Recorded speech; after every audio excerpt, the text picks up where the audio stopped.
Welcome to my channel English snacks with Faisal Mahnaz. आज मैं topic आपके लिए लेकर आया हूँ, वो कॉजेटिव वर्ब है। जैसे आपने टाइटल जो है वो देख लिया होगा, कॉजेटिव वर्ब। मैं पहले भी इस टॉपिक पर रिलेटेड एक वीडियो बना चुका हूँ, लेकिन मैं समझता हूँ कि इस मौजूद में मज़ीद जो है वीडियो बननी ज़रूरी थी। देखिए, इंग्लिश लैंग्वेज में हम बहुत सारी सिचुएशन का इस्तेमाल करते हैं और डिफरेंट तरह के सेंटेंसेस जो है वो बोलते हैं। सम टाइम हम किसी को एडवाइस कर रहे होते हैं, सम टाइम हम कोई कंपल्जन, किसी मजबूरी की बात कर रहे होते हैं, समटाइम कोई रिग्रेट जो है वो हम बात कर रहे होते हैं।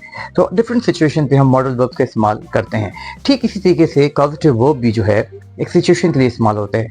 हम अपनी रोजमर्रा जिंदगी में बहुत सारे ऐसे काम हैं जो खुद करते हैं और बहुत सारे ऐसे काम भी हैं जो खुद नहीं करते। अब जब जो खुद नहीं करते, इसमें दो सूरतें होती हैं। सम टाइम जिनसे हम काम करवा रहे होते हैं उनका जिक्र करते हैं और सम टाइम जो है उनका जिक्र नहीं करते। मैं आपको एग्जांपल से समझाता हूँ। जैसे आपने कहा कि भाई कि हाल ही में मैंने जो है वो अपनी गाड़ी जो है वो ठीक करवाई है। अब किससे करवाई है आपने मेंशन नहीं किया, लेकिन अगर आप किसी का जिक्र करते हैं कि जैसे मैं ये गाड़ी मैकेनिक से ठीक करवाई है, मैंने ये काम जो है वो फलां बंदे से करवाया है, आप मेंशन कर रहे हैं, तो इसकी दो सूरतें होंगी किसी दूसरे से काम करवाने की। लेकिन जो वर्ड है ना कॉजेटिव, इसमें एक वर्ड है कॉजर। कॉजर मीन जो काम करवाता है और कॉजी जो है जो काम करता है, तो इसीलिए इसको कॉजेटिव वर्ब कहते हैं। अब मैं आपको एग्जाम्पल से समझाऊंगा कि where to use make and get, that's very important to understand. देखें, we use make when we mention somebody. For example, अब ये कहते हैं कि मैंने अपने दोस्त से गाड़ी चलवाई। I made my friend drive a car. अब आपने दोस्त का जिक्र कर दिया। इसका स्ट्रक्चर क्या होगा देखें, आई के बाद कॉजेटिव वर्ब मेक लगाया, माई फ्रेंड देन ऑब्जेक्ट लगाया, और फिर फर्स्ट फॉर्म ऑफ वर्ब, इसे बेस फॉर्म ऑफ वर्ब भी कहते हैं कि आई made my friend drive a car. तो इसका स्ट्रक्चर जो है वो ये बनता है कि we have to use base form of verb after make. और इसी तरीके से जब भी आप किसी शख्स का जिक्र करें जिससे आप काम करवा रहे हो, जैसे आप कहते हैं कि I make my servant make tea for me. अब इसमें जो पहला मेक है वो पॉजिटिव वर्ब है और दूसरा मेक जो है वो चाय के लिए है। इसमें भी I make my servant make tea for me, इसमें भी आपने जो है मेक का इस्तेमाल इसलिए किया, गेट का क्यों नहीं किया, क्योंकि आपने जो है इसमें जिक्र कर दिया जिससे आप काम करवा रहे हैं। अब मैं आपको बताता हूँ कि गेट कब लगाना है। बहुत सारे जो है सिचुएशंस में हम किसी दूसरे से काम करवाते हैं, लेकिन हम उसका मेंशन नहीं करते कि काम हम किससे करवा रहे हैं। देखें, जब हम बाल कटवाते हैं, कभी हम खुद तो नहीं काटते। जब हम किसी से पूछते हैं भाई कि आपने ये बाल जो है वो कब कटवाए हैं, अब ये नहीं पूछेंगे कब काटे हैं, तो आप इसका इस्तेमाल गेट से करेंगे कि when did you get your hair cut.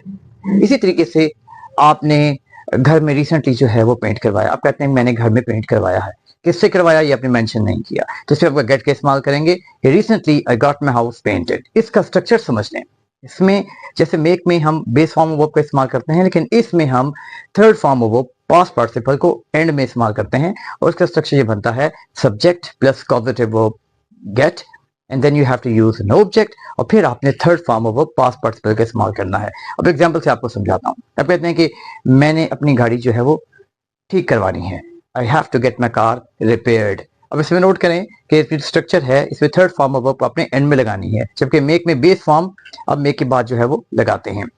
तो इसी तरीके से आपने जब भी इंग्लिश बोलते हो उस बात का ध्यान रखना है कि जो पॉजिटिव सेंटेंस आप बोल रहे हैं वो किस सिचुएशन में बोल रहे हैं। आया कि जिस बंदे से आप ये काम करवा रहे हैं उसका जिक्र कर रहे हैं, अगर उसे कर रहे हैं तो आप इसको मेक से करेंगे, जैसे मैं आपको बता चुका हूं। मेक का मतलब ये है कि आप उसे फोर्सफुली ये काम करवाएंगे, और गेट आपने तब यूज करना है कि when we don't mention a person के जो आपके लिए ये टास्क करेगा।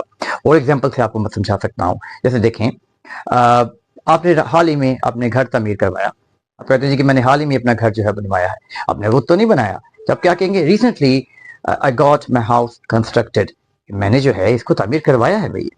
लेकिन अगर आपने फर्ज करें कि किसी का जिक्र कर दिया, क्या आप कहते हैं मैंने मजदूरों से जो है या उनके जरिए जो है घर तमीर करवाया है, तब क्या कहेंगे कि I made labours construct my house. इस तरीके से आपने मेक और गेट में डिफरेंशिएट करना है सिचुएशन के मुताबिक। वैसे तो और भी तरीके हैं जिसमें हम मेक को रिप्लेस कर सकते हैं और गेट को रिप्लेस कर सकते हैं और मीनिंग बिल्कुल नहीं बदलता, लेकिन वो नेक्स्ट वीडियो में आपको बताऊंगा। फिलहाल तो मैंने आपको इस आज को समझाने की कोशिश की है कि where to use make and get, क्योंकि स्ट्रक्चर तो आप इसका जानते ही हैं, दैट्स इजी। लेकिन ये बहुत कम जो है मैंने देखा है कि लोग बताते हैं कि इसका इस्तेमाल कब करना है और किस सिचुएशन में करना है, और मेक और गेट में जो है कंफ्यूजन है उसको दूर कैसे करना है, जो मैंने आज पूरी कोशिश की है इस वीडियो में आपको समझाने की। If you like my video, kindly like and subscribe, ताकि मैं मजीद जो है आपके लिए और वीडियोस लेके आ सकूं। Thank you.